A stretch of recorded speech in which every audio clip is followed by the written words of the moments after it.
വാഗ്ദത്തമുള്ള സ്ഥലമാണ് ഈ ഹെബ്രോൻ മല. എനിക്ക് താ, ഞാൻ അതിനെ കൈവശമാക്കാം. മോശ എന്നെ വിളിച്ച നാളുകളുടെ അതേ ബലം എനിക്കുണ്ട്, അത് കുറഞ്ഞു പോയിട്ടില്ല. അടുത്ത വാക്യം കൂടെ വായിക്കാം. അങ്ങനെ ഹെബ്രോൻ ഇന്ന് വരെ കെനിസ്യനായ യെഫുന്നെയുടെ മകൻ കാലേബിന് അവകാശമായിരിക്കുന്നു. അവർ ഇസ്രായേലിന്റെ ദൈവമായ യഹോവയെ പൂർണ്ണമായി പറ്റി നിന്നത് കൊണ്ട് തന്നെ. അവിടെ എന്തുകൊണ്ട് കാലേബിന് അത് അവകാശമായി ലഭിച്ചു? ദൈവത്തോട് പൂർണ്ണമായി പറ്റി നിന്നു.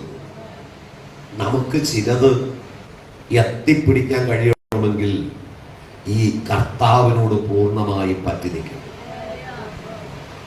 ഇന്ന് നേതാക്കന്മാരോട് പറ്റി നിൽക്കാൻ ആളുകളുണ്ട്, രാഷ്ട്രീയക്കാരോട് പറ്റി നിൽക്കാൻ ആളുകളുണ്ട്, പാസ്റ്റർമാരുടെ കൂട്ടം നിൽക്കാനും ആളുകളില്ല, കുറവില്ല. പക്ഷെ ദൈവത്തോട് പറ്റി നിൽക്കാൻ എത്ര പേരുണ്ട്? അതാണ് ദൈവം നോക്കുന്നത്. ദൈവത്തോട് നീ പറ്റി നിൽക്കാൻ. 91 സങ്കീർത്തനം 14 വാക്യം പറയുന്നു, അവൻ എന്നോട് പറ്റിയിരിക്കയാൽ ഞാൻ അവനെ വിടുവിക്കും. അവൻ എന്റെ നാമത്തെ അറിയയാൽ ഞാൻ അവനെ ഉയർത്തും. ദൈവമക്കൾക്ക് ഉയർച്ച വരുന്നത് തെക്ക് നിന്നുമല്ല, വടക്ക് നിന്നുമല്ല, പടിഞ്ഞാറ് നിന്നുമല്ല, പിന്നെയോ സ്വർഗത്തിലെ ദൈവത്തിന്റെ സന്നിധി നിന്ന്. ദൈവസരി ഇന്നലെ ഒരു കുടുംബം എന്നോട് പ്രാർത്ഥനയ്ക്കായിട്ട് വിളിച്ചു. അവർ ചില പ്രതിസന്ധിയിലാണ്. ഞാൻ അവരോട് പറഞ്ഞു, നിങ്ങളുടെ ആത്മീക ജീവിതത്തിന്റെ നിലനിൽപ്പിന് തടസ്സമായി വരുന്നൊന്നും ചെയ്യരുത്. ഭൗതിക ജീവിതത്തിന് ഭൗതിക നന്മ സമ്പത്തുമൊക്കെ ആവശ്യമാണ് ജീവിക്കാൻ. പക്ഷേ നിങ്ങൾക്ക് മാന്യമായ ഒരു തൊഴിൽ ദൈവം തന്നിട്ടുണ്ട്. അതുകൊണ്ട് ഒരു ഗവൺമെന്റ് ജോലി ദൈവം തന്നിരിക്കുകയാണ്. കുടുംബം പട്ടിണി കിടക്കാതെ ദൈവം ഒരു ജോലി തന്നു.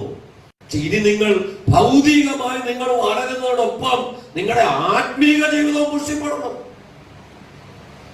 ഇല്ല എങ്കിൽ ഒരു കൈ ബലമുള്ളതും മറ്റേ കൈ ശോഷിച്ചും കിടന്നാൽ ലോകം അവനെ നോക്കി വികലാംഗനെന്ന് വിളിക്കും. ദൈവം നിങ്ങളെ നോക്കി വികലാംഗനെന്ന് വിളിക്കാൻ ഇടവരരുത്. ജീവിക്കാൻ പണം ആവശ്യമാണ്, പാർക്കുവാൻ ഭവനം ആവശ്യമാണ്, യാത്ര ചെയ്യുവാൻ വാഹനം ആവശ്യമാണ്. ഇതെല്ലാം തരാൻ വിശ്വസ്തനാണ്. ഇന്ന് പകൽ നമ്മുടെ ആത്മീക നിലവാരം ഇവിടെ ഇരിക്കുന്നു. യെഫുന്നെയുടെ കാലേബ് പറയുന്നു, 85-ാമത്തെ വയസ്സിൽ എന്റെ ബലം കുറഞ്ഞു പോയില്ല. എന്താ കാര്യം?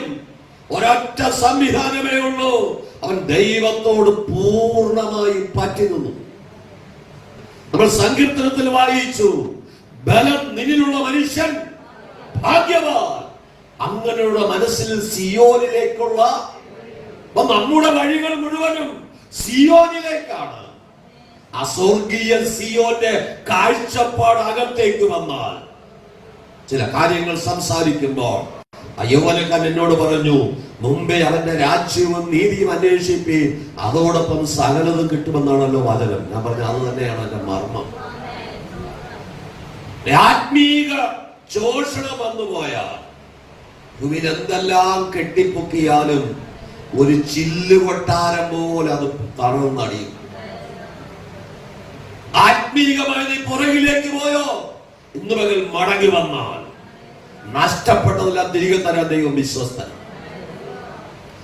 കാലേബ് പറയുന്നു, കഴിഞ്ഞ 45 വർഷക്കാലം ദൈവത്തോട് ഞാൻ പറ്റി നിന്നതുകൊണ്ട് ആ പിതാക്കന്മാരുടെ വാഗ്ദത്വം എനിക്ക് തിരികെ പിടിക്കാൻ കഴിയും. നമുക്കങ്ങനെ ഉറച്ചു വിശ്വസിപ്പാൻ കഴിയണം. ദൈവത്തിന്റെ വാഗ്ദത്വങ്ങൾ ഒരിക്കലും മരിക്കുന്നില്ല. വാഗ്ദത്വം പറഞ്ഞ പാസ്റ്റർമാര് മരിച്ചാലും വാഗ്ദത്വം മരിക്കുന്നില്ല. അത് സ്വർഗത്തിലെ ദൈവത്തിന്റെ ഉത്തരവാദിത്വത്തിലുള്ളതാണ്. അതുകൊണ്ട് നമ്മൾ നിരാശപ്പെട്ട് പുറകോട്ട് പോകരുത്. സംഖ്യാപുസ്തകം 13-ാം അധ്യായം അതിന്റെ 30 മുതലുള്ള 1-2 വാക്യങ്ങൾ വായിക്കാം.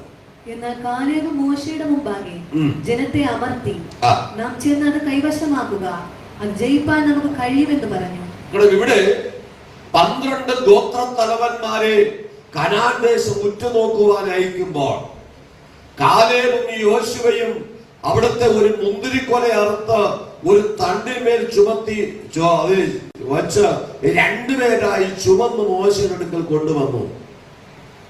ഇവിടുത്തെ നമ്മളൊക്കെ കടയിൽ വാങ്ങാൻ കിട്ടുന്ന മുന്തിരിക്കൊല പോലെയല്ല. നമ്മൾ ഈ ബാംഗ്ലൂരൊക്കെ മുന്തിരിത്തോട്ടമൊക്കെ ഞാൻ പോയി കണ്ടിട്ടുണ്ട്. ഒരു കൊല ഒരു 1.5 കിലോയ്ക്ക് അകത്ത് മാക്സിമം വരും. അങ്ങനെയുള്ളത് ഞാൻ കണ്ടിട്ടുള്ളൂ. അത് കൂടുതൽ ചിലപ്പോൾ കാണുമായിരിക്കാം. പക്ഷേ കനാൻ ദേശത്തിലെ മുന്തിരിക്കൊല, ഒരു മുന്തിരിക്കൊല ചുമക്കണ 2 പേര് വേണം. അത്രമാത്രം സമൃദ്ധിയുള്ളതാണ്.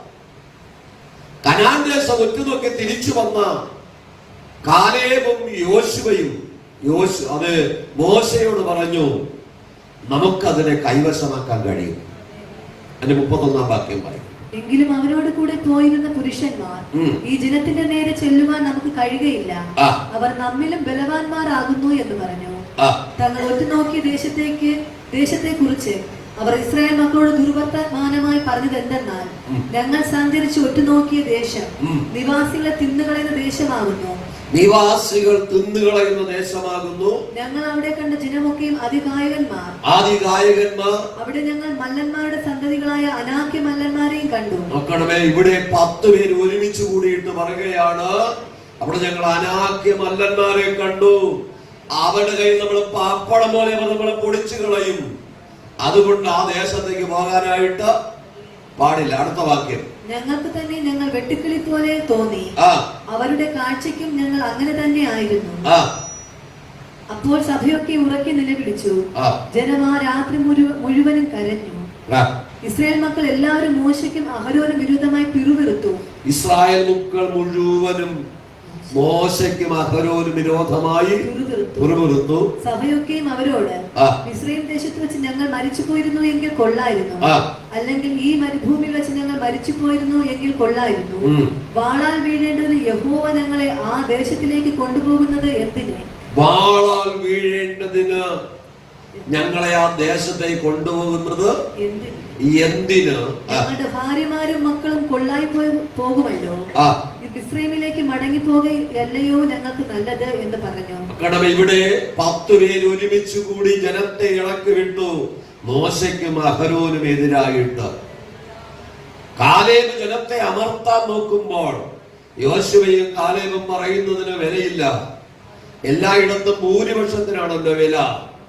അതുകൊണ്ട് ജനം മുഴുവനും മോശയ്ക്കും അഹരോനും എതിരായി എഴുന്നേറ്റു.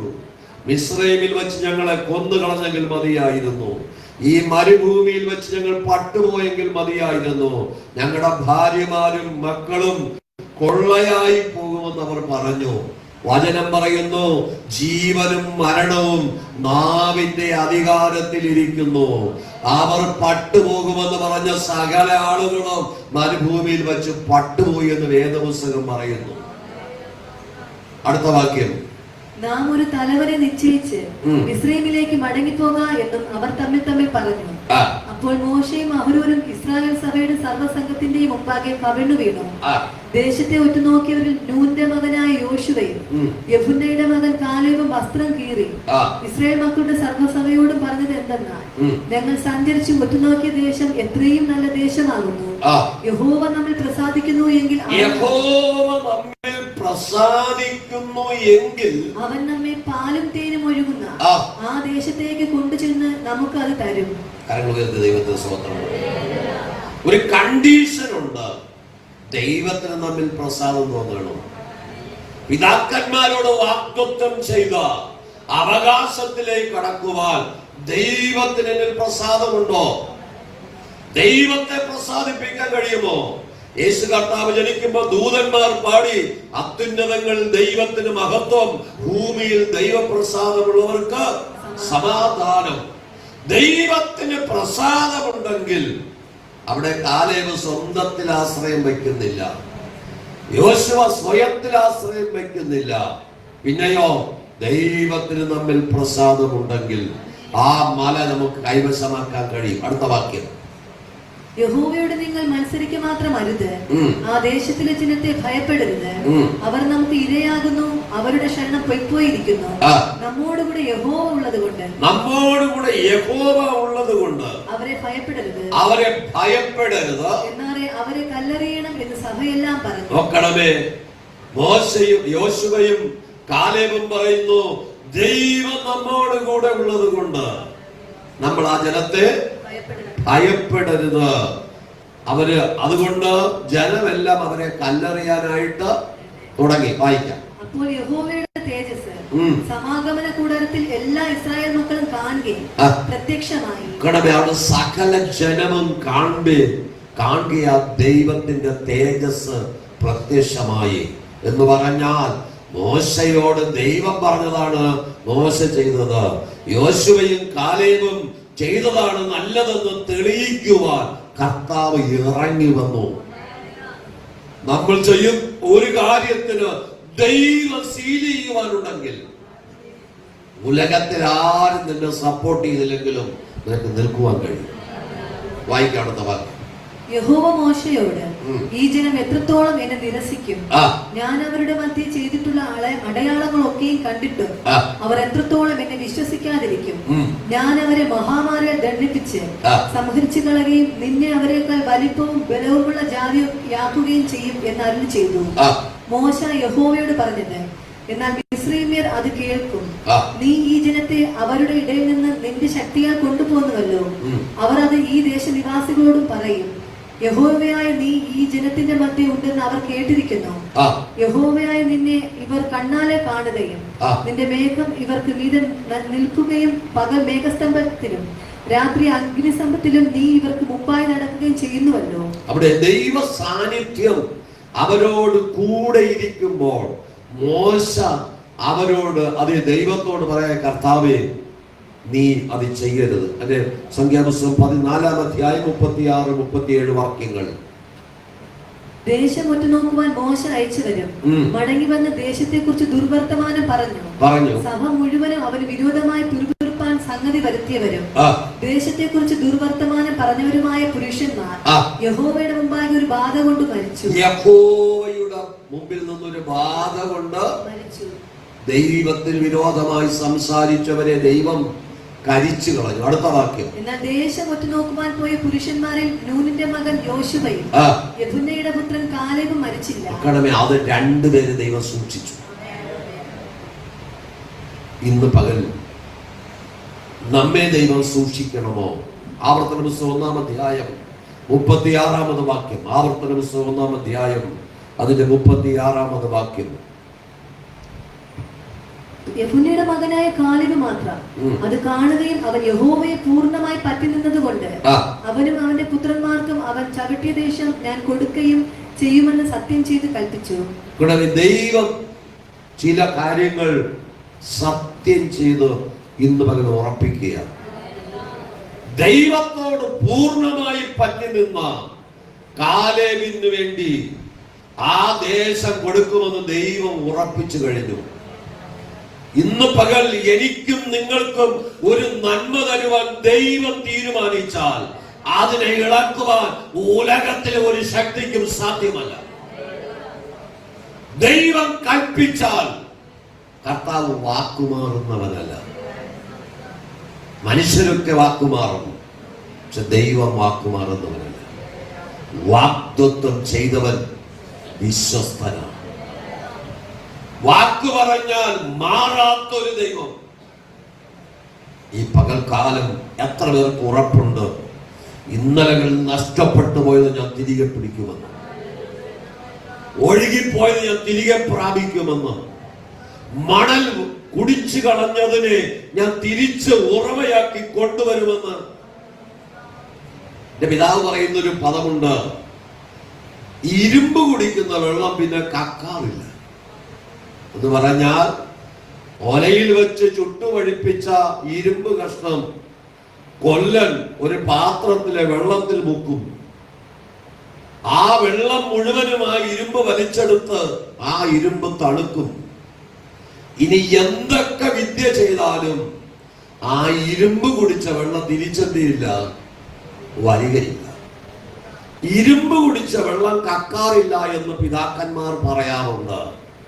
എന്നാൽ ദൈവത്തിന്റെ വചനം പറയുന്നു, ഇന്നലകളിൽ ദൈവത്തോട് പറ്റി നിന്ന കാലേബിനു വേണ്ടി അനാക്യമല്ലന്മാർ വസിക്കുന്ന ഹെബ്രോൻ മല അവകാശമാക്കി ദൈവം കൊടുത്തതുപോലെ ദൈവത്തോട് പൂർണ്ണമായി പറ്റി നിൽക്കുന്ന ദൈവമൈതലേ, നിന്റെ ജീവിതത്തിൽ ഒഴുകിപ്പോയ നന്മയെ മടക്കി തരുവാൻ എന്റെ ദൈവം വിശ്വസ്തനായ ദൈവമാണ്.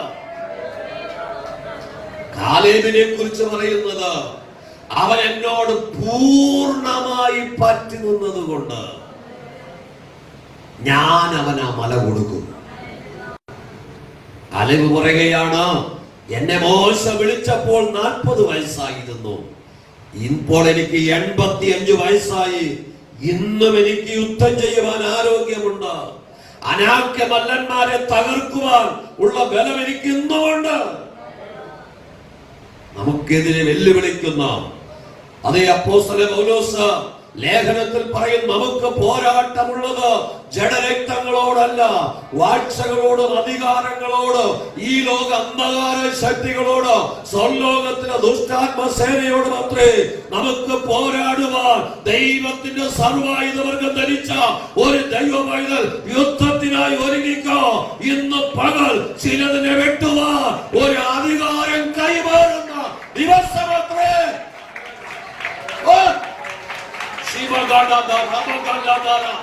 എല്ലാം നശിച്ചുവെന്ന് ലോകം പറയുമ്പോൾ അതിന്റെ നടുവിൽ നിന്ന് നഷ്ടങ്ങളെ ലാഭമാക്കി തിരികെ തരുവാൻ എന്റെ അപ്പൻ വിശ്വസ്തനാ. ദൈവത്തോട് പൂർണ്ണമായി പറ്റി നിന്നാൽ, വചനത്തിന് വേണ്ടി നിന്നാൽ, കർത്താവിന് വേണ്ടി നിന്നാൽ നിന്നെ ഉയർത്തുന്നൊരു ദിവസമുണ്ട്. കർത്താവിന്റെ വചനം പറയുന്നു, അതെ, യോശുവയുടെ പുസ്തകം 15-ാം അധ്യായം 13-14 വാക്യങ്ങൾ. യഹോവ യോശുവയോട് കൽപ്പിച്ചതുപോലെ അവൻ യെഫുന്നെയുടെ മകനായ കാലേബിനെ യഹൂദ മക്കളുടെ ഇടയിൽ ഓഹരിയായിട്ട് അനാക്കിന്റെ അപ്പനായ അർബായുടെ പട്ടണമായ ഹെബ്രോൻ കൊടുത്തു. അവിടെ നിന്ന് കാലേബ് അനാക്കിന്റെ പുത്രന്മാരായി ശേഷായി, അഹീമാൻ, തൽമായി എന്ന് മൂന്ന് അനാക്കിരെ നീക്കിക്കളഞ്ഞു. ഈ 85-ാമത്തെ വയസ്സിൽ കാലേബിനുണ്ടായ ധൈര്യം, അവൻ ദൈവത്തോട് പൂർണ്ണമായി പറ്റുന്നത് കൊണ്ട് അവന്റെ ബലം ക്ഷയിക്കാൻ അനുവദിച്ചില്ല. 120-ാമത്തെ വയസ്സിലും മോശയുടെ കണ്ണ് മങ്ങിപ്പോകാതെയും ബലം ക്ഷയിക്കാതെയും കാത്ത ദൈവം നമ്മെയും കാക്കുവാൻ ശക്തനായ ദൈവമാണ്. ഇന്ന് പകൽ യോശുവയ്ക്കും കാലേബിനും പറയുവാനുള്ളത്, ദൈവത്തിന്റെ ഹിതത്തിനായിട്ട് നിന്നാൽ ദൈവം നടത്തുവാൻ ശക്തനാണ്. യോശുവയോട് പറയുന്നു, നീ ഇസ്രായേൽ മക്കൾക്ക് വേണ്ടി ആ കനാൻ ദേശം വിഭാഗിച്ചു കൊടുക്കണം. 15-ാം അധ്യായം 1 മുതൽ നിങ്ങൾ വീട്ടിൽ പോയി വായിച്ചാൽ ഇസ്രായേൽ മക്കൾക്ക് വിഭാഗിച്ചു കൊടുത്ത ആ ഭൂമിയുടെ അതിരുകളെ നമുക്ക് കാണാൻ കഴിയും. ഒരു ഭാഗം കടല്, ഒരു ഭാഗം മല. അങ്ങനെയുള്ള വലിയൊരു വിസ്തൃതമായ ഭൂമിയാണ് ദൈവം തന്റെ മക്കൾക്ക് അവകാശമാക്കി കൊടുത്തത്. ഇന്ന് പകൽ എത്ര പേർക്ക് പ്രാർത്ഥിക്കാൻ കഴിയും, എന്നെ അനുഗ്രഹിച്ച് എന്റെ അതിർ വിശാലമാക്കണമെന്ന്? നമ്മുടെ അതിരുകളെ വിശാലമാക്കുവാൻ ദൈവം വിശ്വസ്തനാണ്. യെഫുന്നെയുടെ മകൻ കാലേബ് ഹെബ്രോൻ മല പിടിച്ചിട്ട് അവനൊരു തീരുമാനമെടുക്കുകയാണ്. യോശുവയുടെ പുസ്തകം 15-ാം അധ്യായം 16-ാം വാക്യം. കിര്യത്ത്സേഫർ ജയിക്കുന്നവനെ ഞാൻ എന്റെ മകൾ അക്സായെ ഭാര്യയായി കൊടുക്കുമെന്ന് കാലേബ് പറഞ്ഞു. കാലേബ് പറയുന്നു, ഞാൻ അനാക്യമല്ലന്മാരെ തകർത്താണ് ആ മല പിടിച്ചെടുത്തത്. ഈ മലയെ ജയിക്കുവാൻ, അവിടത്തെ അനാക്യമല്ലന്മാരെ ജയിക്കാൻ എന്നോട് കൂടെ നിൽക്കുന്നവന് ഞാൻ എന്റെ മകൾ അക്സയെ കൊടുക്കും എന്ന് പറഞ്ഞാൽ, ഞാൻ എന്റെ അധ്വാനം കൊണ്ട്, ദൈവം എന്ന ബലം കൊണ്ട് ഞാൻ വെട്ടിപ്പിടിച്ചതിന് എന്റെ തലമുറയുടെ കാലത്ത് നഷ്ടപ്പെടാൻ പാടില്ല. അതിന് ശേഷിയുള്ള കെൽപ്പുള്ള ഒരുവനെ എന്റെ മകളെ കൊടുക്കും എന്ന് പറഞ്ഞാൽ ദൈവത്തോട് പറ്റി നിൽക്കുന്നവൻ സമ്പാദിക്കുന്ന നന്മ തലമുറകൾ അനുഭവിക്കും. അത് അന്യാധീനപ്പെട്ടു പോകാൻ ദൈവം അനുവദിക്കയില്ല. അത് ദൈവത്തിന്റെ വാഗ്ദത്വമാണ്. അടുത്ത വാക്യം, കാലേബിന്റെ സഹോദരനായ കെനസിന്റെ മകൻ ഒത്നിയേൽ അതിനെ പിടിച്ചു. അവൻ തന്റെ മകൾ അക്സായെ അവന്റെ ഭാര്യയായി കൊടുത്തു. ഓത്നിയേലിന് തന്റെ മകൾ അക്സായെ കാലേബ് ഭാര്യയായി കൊടുത്തു. കാലേബിന്റെ മകൾ അക്സായെ ആ പട്ടണം പിടിച്ചവന് വിവാഹം കഴിച്ചു കൊടുത്തു. എന്ന് പറഞ്ഞാൽ എന്റെ കാലം കഴിഞ്ഞാലും അമാലേക്കൻ വന്ന് ഈ ഭൂമിയുടെ മേൽ അവകാശം പറയരുത്. ഞാൻ ചില വ്യക്തികളോട് കുടുംബങ്ങളോട് പറയാറുണ്ട്, എന്റെ വീട്ടിൽ ഒരു വിഷയം വരുമ്പോൾ അയൽവക്കത്തുകാരൻ ഇങ്ങനെ കയറി വന്നിട്ട് ഉപദ്രവിക്കാൻ വരുമ്പോൾ ഞാനൊരു 10 ആളെ കൂട്ടി ആ മനുഷ്യൻ കണ്ട് അടിയും കൊടുത്ത് പറഞ്ഞു വിട്ടാൽ ഈ 10 പേരും മടങ്ങി പോകുമ്പോൾ ആ മനുഷ്യൻ പിന്നെയും വരും. ഇപ്പൊ പാസ്റ്റർ മാത്രമേ ഉള്ളൂ ഒന്ന് കൈകാര്യം ചെയ്യാമെന്ന് പറഞ്ഞു. എന്നാൽ ഈ കയറി വരുന്നവന് കയ്യിൽ കിട്ടുന്നത് 2 എണ്ണം കൊടുത്താലോ അവർ തിരിച്ചറിയും പാസ്റ്റർ മാത്രമേ ഉള്ളൂവെങ്കിലും പോയ വെറുകയോടെ പോരേണ്ടി വരികയില്ല. അതുകൊണ്ട് അങ്ങോട്ട് പോകാതിരിക്കുന്നതാണ് നല്ലത്. ഇത് തന്നെയാണ് പിശാചിനോട് നമ്മൾ ചെയ്യേണ്ടത്.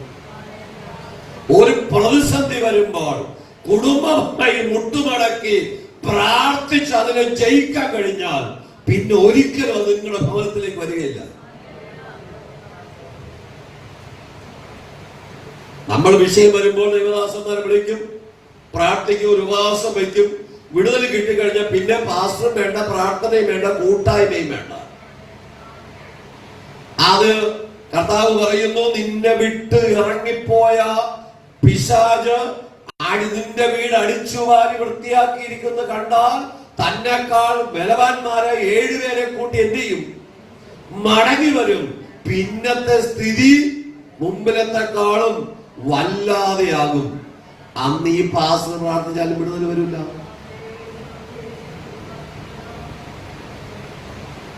ദൈവം തരുന്ന വിടുതൽ നിലനിർത്തുന്നത് നമ്മുടെ ഉത്തരവാദിത്വമാണ്.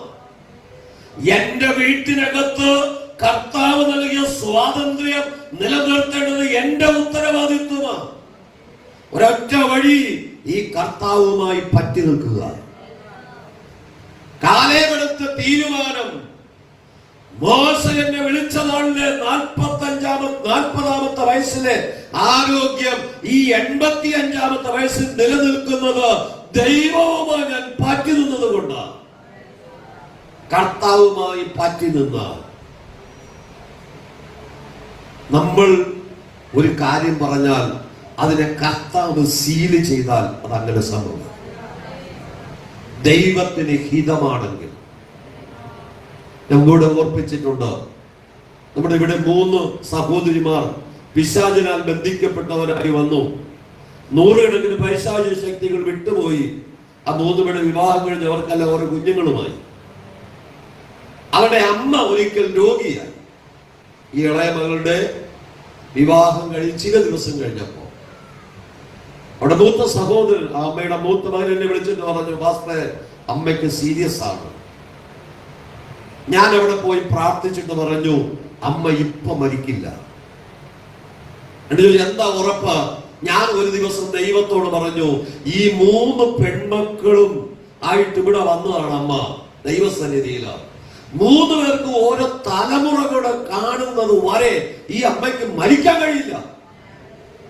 അത് ദൈവസന്നിധി ഞാൻ പറഞ്ഞത് ദൈവം സീൽ ചെയ്തു. അതിക്ക് നല്ല ഉറപ്പുണ്ട്. 3ാമത്തെ മകളുടെ കുഞ്ഞിന് 3 മാസം പ്രായമുള്ളപ്പോൾ ആ ഭവനത്തിലേക്ക് വന്നു. ഞാൻ പറഞ്ഞു അവളുടെ മകനോട്, ഇതുവരെയാണ് ദൈവത്തോട് ഞാൻ പറഞ്ഞ കാലാവധി. അത് കഴിഞ്ഞ് പിന്നെ 1.5 വർഷം കഴിഞ്ഞ് അമ്മ മരിച്ചോളൂ. എന്നെങ്കിലും ദൈവമക്കളെ, ദൈവത്തിന് നമ്മളൊരു കാര്യം പറയുമ്പോൾ, ഒരു തീരുമാനമെടുക്കുമ്പോൾ ദൈവം അതിന്റെ മേൽ സീല് ചെയ്താൽ ആ മുദ്ര പൊട്ടിക്കാൻ ഉലകത്തിൽ ഒരു ശക്തിയും കഴിയില്ല. യെഫുന്നെയുടെ മകൻ കാലേബ് ദൈവത്തോട് പൂർണ്ണമായി പറ്റുന്നത് കൊണ്ട് ദൈവം മോശെ മുഖാന്തരം പറഞ്ഞു, നീ കാല് ചവിട്ടുന്ന ദേശം നിനക്ക് നിന്റെ സന്തതിക്കും ശാശ്വത അവകാശമായി തരും. അവകാശത്തിന്റെ മേൽ വചനം പറയും, നീതിമാന്റെ അവകാശത്തിന്റെ മേൽ ദുഷ്ടന്റെ ചങ്കൂൽ ഇരിക്കയില്ല, അവൻ തകർന്നു പോകും. വചനം പറയും, യഹോവയോട് എതിർക്കുന്നവൻ തകർന്നു പോകുമെന്നാണ്. ഒരു ദൈവമായി തന്നെ എതിർക്കുന്നവൻ ദൈവത്തോട് എതിർക്കുന്നവനാണ്. മോശയോട് ജനം മത്സരിച്ചപ്പോൾ ദൈവം പറഞ്ഞവർ നിന്നോടല്ല എന്നോടാണ് മത്സരിക്കുന്നത്. ദൈവത്തിന്റെ വചനപ്രകാരം ജീവിക്കുന്ന ഒരു ദൈവമെതിരെ ഒരു ചെറുവിരൽ അടക്കിയാൽ ദൈവം ചോദിക്കും. നമ്മുടെ ദൈവം വിശ്വസ്തനായ ദൈവമാണ്. കാലേബ് പറയുകയാ, ദൈവത്തോട് ഞാൻ ചേർന്ന് നടന്നതുകൊണ്ട് ഞാൻ ദൈവം എനിക്ക് തന്ന ഈ ഹെബ്രോൻ മല നഷ്ടമായി പോകരുത്, അതെന്റെ തലമുറകൾ അനുഭവിക്കണം. അതുകൊണ്ട് ഈ മല ജയിക്കുന്നവന് എന്റെ മകളെ ഞാൻ കൊടുക്കും. അങ്ങനെയാണ് അക്ഷയെ കൊടുത്തത്. ഏത് പുസ്തകം അതാണ് പഠിപ്പിക്കുന്നത്. അതിന്റെ 17ാമത് വാക്യം മുതൽ ഒന്നുകൂടെ വായിക്കാം. കാലേബിന്റെ സഹോദരനായ കെനസിന്റെ മകൻ ഒത്നിയേൽ അതിനെ പിടിച്ചു. അവൻ തന്റെ മകൾ അക്സായി അവന് ഭാര്യയായി കൊടുത്തു. അവൾ വന്നാറെ തന്റെ അപ്പനോട് ഒരു നിലം ചോദിപ്പാൻ അവനെ ഉത്സാഹിച്ചു. അവൾ കഴുതപ്പുറത്ത് നിന്നു ഇറങ്ങിയപ്പോൾ കാലേബ് അവളോട് നിനക്ക് എന്ത് വേണമെന്ന് ചോദിച്ചു. നിനക്ക് എന്ത് വേണമെന്ന് സ്വന്തം മകളോട് ചോദിച്ചു. എനിക്കൊരു അനുഗ്രഹം തരേണമേ. നീ എന്നെ തെക്കേ ദേശത്തേക്കല്ലോ അയച്ചിരിക്കുന്നത്. നീരുറവകളെയും കൂടെ എനിക്ക് തരണമെന്ന് അവൾ ഉത്തരം. വരണ്ട ദേശത്തേക്കാണ് നീ എന്നെ അയച്ചിരിക്കുന്നത്, പക്ഷെ നീരുറവകളും കൂടെ. വരണ്ട ദേശത്ത് നീരുറവകളെ ഒരുക്കുന്ന ഒരപ്പൻ നമുക്കുണ്ട്. നിന്റെ സാമ്പത്തിക മേഖലയാണോ വരണ്ടിരിക്കുന്നത്? ഇന്ന് പകൽ ഒരു ഉറവ തുറക്കാൻ ദൈവം ശക്തനാ. നിന്റെ ശാരീരികമായ മേഖലയാണോ വരണ്ടിരിക്കുന്നത്? ബലം പകരുവാൻ ദൈവം ശക്തനാ. നിന്റെ സാമ്പത്തിക മേഖല, ബിസിനസ് മേഖലയിലാണോ വരൾച്ചയുള്ളത്? ഇന്ന് പകൽ അതിനെ ശക്തമാക്കുവാൻ ദൈവം ശക്തനാണ്. ഒരു ഉറവ ദൈവം തുറക്കുന്നതിനെ അടയ്ക്കാൻ ആർക്കും കഴിയുകയില്ല. ഒരിക്കൽ ഈ സാറിനോട് ഞാൻ പറഞ്ഞു, ഇവിടെ തീപ്പെട്ടി കമ്പനിയെല്ലാം ഇങ്ങനെ നഷ്ടമായി, ശിവകാശിയിൽ കൊള്ളി കൊടുത്ത പൈസയൊന്നും കിട്ടാതെ ഭയങ്കര ഞെരുക്കത്തിലായിരിക്കുമ്പോൾ ഒരു ഉപവാസ പ്രാർത്ഥന ഭവനത്തിൽ വെക്കുമ്പോൾ ആ കുടുംബം ഓർക്കുന്നതാണ് എൻ്റെ ചിന്ത. ഞാൻ പറഞ്ഞു, ഇതുവരെ നിങ്ങൾ കഷ്ടപ്പെട്ട് ജോലി ചെയ്തു, രാവിലെ മുതൽ വൈകിട്ട് വരെ കഠിനാധ്വാനം ചെയ്ത് ആണ് നിങ്ങൾ ജീവിച്ചത്. പക്ഷേ കഷ്ടതയില്ലാതെ ജോലി ചെയ്യാനുള്ള ഒരു വഴി ദൈവം തുറക്കും. അന്ന് പറഞ്ഞ ദൂതാണ്. ആ ഞെരുക്കത്തിന്റെ മധ്യത്തിൽ കിർലോസ്കറിന്റെ ഏജൻസി ദൈവം അവർക്കോട് കൊടുത്തു. ഉന്നതന്മാർക്ക് ലഭിക്കേണ്ടതാ, പക്ഷേ പ്രാർത്ഥിക്കുന്ന ദൈവമക്കളുടെ കയ്യിൽ അത് കൊടുത്തു. ഞാൻ പറയട്ടെ, രാവിലെ മുതൽ വൈകിട്ട് വരെ വെയിലത്ത് ഇത് ചിക്കിയും ഉണക്കിയും വാരിയും കെട്ടിയും കഷ്ടപ്പെട്ടവരാ. ആ കഷ്ടതയില്ലാതെ ജീവിക്കാൻ ഒരു ഉപജനമാർഗത്തിന് വഴി ദൈവം തുറക്കുമെന്ന് പറഞ്ഞു. അന്ന് തുറന്ന് ഇതുവരെ അടയുവാൻ ദൈവം അനുവദിച്ചിട്ടില്ല. ദൈവം ഒരു കാര്യം പറയുമ്പോൾ, ദൈവം ഒരു വാഗ്ദത്തം പറയുമ്പോൾ, ദൈവം അതിന്റെ മേൽ സീൽ ചെയ്താൽ ആ മുദ്ര പൊട്ടിക്കാൻ ഉലകത്തിന്റെ ശക്തി കഴിയുകയില്ല. ദൈവം വിശ്വസ്തനാണ്. നമ്മുടെ ദൈവം വിശ്വസ്തനാണ്. നമ്മുടെ ദൈവം വാക്കുമാറാത്തവനാണ്. ദൈവത്തിന്റെ സന്നിധിയിൽ പ്രാർത്ഥിക്കുന്ന ദൈവമക്കളെ, നമുക്ക് വേണ്ടി പ്രവർത്തിപ്പാൻ ദൈവം ശക്തനാണ്. ദൈവസ്ഥന് പ്രിയ സഹോദരൻ സനലിന് ഒരു വിഷയം എന്നോട് പറയുമ്പോൾ, ആ സ്പോട്ടിൽ ദൈവാത്മാവ് എന്നോട് പറഞ്ഞു, ഇസ്രായേൽ മിസ്രൈമിന്റെ അടിമത്തിൽ നിന്ന് ഇറങ്ങിത്തിരിക്കുമ്പോൾ ഒരു നായി പോലും നാം അനക്കുകയില്ല എന്ന് ദൈവം മോശയോട് പറഞ്ഞതുപോലെ അതേ വചനമാണ് ദൈവത്തോട് ഇടപെട്ടത്.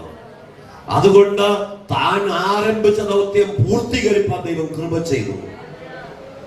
ദൈവം ഒരു വചനം തന്നാൽ, ദൈവം ഒരു വാഗ്ദത്തം പറഞ്ഞാൽ അതിന്റെ ഉത്തരവാദി ദൈവമാണെങ്കിൽ ഇന്ന് പകൽ നമുക്ക് എത്ര പേർക്ക് പറയാൻ കഴിയും, ദൈവം എന്നോട് പറഞ്ഞ വാഗ്ദത്തങ്ങൾ ഇന്നും പലതും ജീവനില്ലാതിരിക്കയാ, ഇന്ന് പലതും ജീവൻ പ്രാപിക്കാനായിട്ട് ഞാൻ ദൈവത്തോട് അടുത്തു വരികയാ. കാലേബ് ദൈവത്തോട് ചേർന്നതുപോലെ ദൈവത്തോട് ചേർന്ന് നിൽക്കുവാൻ ആര് തയ്യാറാണ്? 300 സംവത്സരം ദൈവത്തോട് ചേർന്ന് നടന്ന ഹാനോക്കിന്റെ മകൻ മെഥുശലേഖിനെ 969 വർഷം ജീവിക്കാൻ ദീർഘായുസ് കൊടുത്തു. വേദപുസ്തകത്തിൽ ഏറ്റവും ദീർഘായുസുള്ള മനുഷ്യനതാ. എന്താ കാര്യം? അവന്റെ ക്വാളിറ്റി അല്ല, അവന്റെ അപ്പൻ ദൈവത്തോട് ചേർന്ന് നടന്നതുകൊണ്ട് ദൈവത്തിന്റെ പെട്ടകമെടുത്ത, ദൈവത്തിന്റെ വചനമെടുത്ത ദൈവമായതല്ലേ നമ്മുടെ തലമുറകളെ മാനിക്കുവാൻ എന്റെ ദൈവം വിശ്വസ്തനാണ്. ഇന്ന് നിന്റെ മുമ്പിൽ എല്ലാം അസാധ്യമാണ്, എല്ലാം തകർച്ചയാണ്. ഇല്ല, ഇന്ന് പകൽ വെന്തു കിടക്കുന്ന ചണ്ടി കൂമ്പാരങ്ങളിൽ നിന്ന് മക്കളെ ഉളവാക്കുവാൻ എന്റെ ദൈവം ശക്തനാണ്. ഏറ്റെടുത്ത് ആരാധിച്ചോ.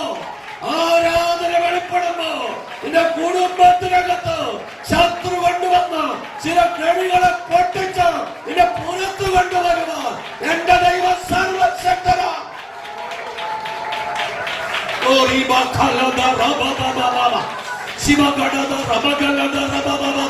ആർക്കൊക്കെ ആരാധിപ്പാൻ കഴിയോ? ആർക്കൊക്കെ ദൈവത്തെ സ്തുതിപ്പാൻ കഴിയോ? വേദപുസ്തകമെല്ലാം മടക്കി വെച്ചോ, ഒരുമിച്ച് ദൈവത്തെ ആരാധിക്കോ. എഴുന്നേറ്റൊന്ന് ആരാധിക്കണമോ? എഴുന്നേറ്റോ. ഇരുന്ന് ആരാധിക്കണമോ? മുട്ടുമേൽ നിൽക്കണമോ? സ്വാതന്ത്ര്യത്തോടെ ദൈവത്തെ ആരാധിക്കുക. ഇന്ന് പകൽ ആരാധന വെളിപ്പെടട്ടെ. ആരാധനയ്ക്ക് യോഗ്യനായ ദൈവം ഇന്ന് പകൽ വന്നിട്ടുണ്ട്. നിന്റെ വാഗ്ദത്തങ്ങൾ മരിക്കുന്നില്ല.